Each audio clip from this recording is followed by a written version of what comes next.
يا مساء الذوق العالي واهلا بيكم في حلقه جديده من كعب عالي. برنامج اتعمل لكل ست اهتمت بالموضه وحبت تشوفها بعيون خبرائها.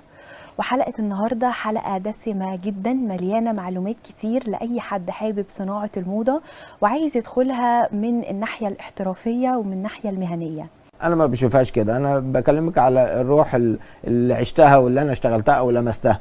وعايز اقول لك يعني انا معتبر الفاشن يعني ليه بيزكس وليه رولز وليه كل حاجه، ولكن اللي حط رولز دي هم ناس زينا فكروا وفي العصر بتاعهم. ممكن نقول ان هي معايير لو كل واحد يعني لو كل ديزاينر قدر ان هو يطبقها، هو مش بس هيشارك في الفاشن ويكس، هو هيوصل هيوصل البراند بتاعته للعالميه. في ناس كتير قوي واسكندرانيه بقوا الواجهه بتاعت فاج وديار ويعني لا بالعكس، الناس بقت بتطور من نفسها جدا، الناس بقت فاهمه، بقى عندها وعي.